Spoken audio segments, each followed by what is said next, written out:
দেখে নাও। বানানো শুরু করছি, স্টেপগুলো ফলো করো। প্রথমে আমি 21x21 সেন্টিমিটার একটি পেপার নিয়েছি, কোনাকুনিভাবে ভাঁজ করে নিচ্ছি।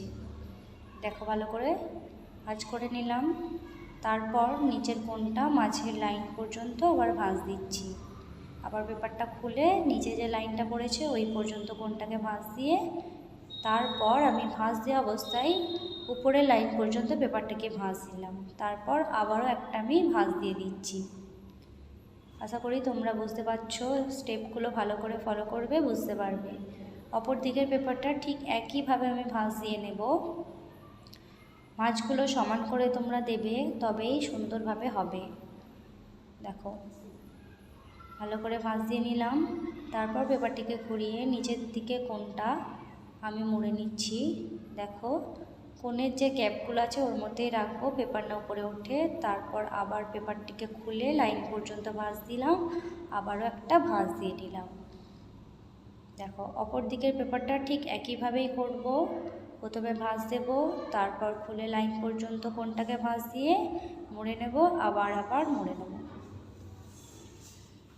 দেখো মোড়া হয়ে গেছে। এবারে আমি মোড়াগুলো দুদিকের খুলে দিলাম। দেওয়ার পর লাইন আগের যে ভাঁজগুলো ছিল সেই ভাঁজটা আমি ভালো করে দিয়ে কোণগুলোকে ভিতর দিকে ঢুকিয়ে মুড়ে নিচ্ছি। এই স্টেপটা তোমরা সকলেই ভালো করে ফলো করো, বুঝতে পারবে, খুবই সহজ। দেখো এদিকের পেপারটাও ঠিক একইভাবে করব। দুটো কোণ ভেতর দিকে মুড়ে নিয়ে উপর দিকের পেপারটাকে নিচের দিকে দিয়ে ভিতর দিকে ভাঁজ দিয়ে নেব। দেখো একটা বক্স মতো তৈরি করে নিলাম। এরকম আমি দুটো বানাবো। দেখো আর একটা বক্স রেডি হয়ে গেছে। একটা বক্সের উপর ঢুকিয়ে দেবে।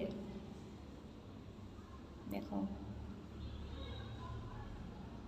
দুটো সমান বক্স, তাই ঢোকাবার সময় একটু প্রবলেম হবে, অ্যাডজাস্ট করে তোমরা ঢুকিয়ে দেবে বক্সটাকে।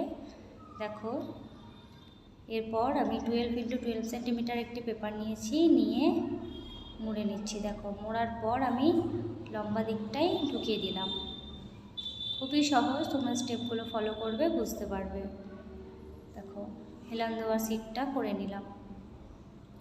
তোমাদের ক্লাস আমি আটা দেওয়া শিখিয়েছি, কারণ খুলে যায় তাই। পরের দুটো পেপার আমি নিয়ে নিয়েছি, মাপগুলো দেখে নিও। দুটো সাইডে আমি মুড়ে নিয়ে গলিয়ে দিচ্ছি। দেখো সোফাটা রেডি হয়ে গেছে।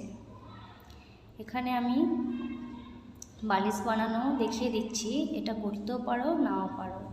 দেখো 18x5 সেন্টিমিটার একটি পেপার নিয়ে উপরে একটু ভাঁজ দিয়ে নিলাম। মোড়ার পর নিচের দিকে পেপারটা নিয়ে ভাঁজ দিয়ে নিলাম। নেবার পর দেখো আমি পেন্সিল দিয়ে আগে এঁকে নেব। দুটো সাইড আমি কীভাবে আঁকছি দেখো। আঁকার পর আমি আঙুল দিয়ে ওটাকে ভাঁজ দিয়ে নেব।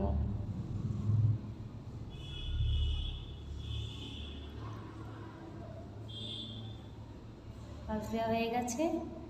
এবারে আমি আঠা নেব। আঠা নিয়ে একদম ধারে লাগিয়ে যে ভাঁজটা মুড়েছিলাম প্রথমে ওখানে দিয়ে মুড়ে দিলাম।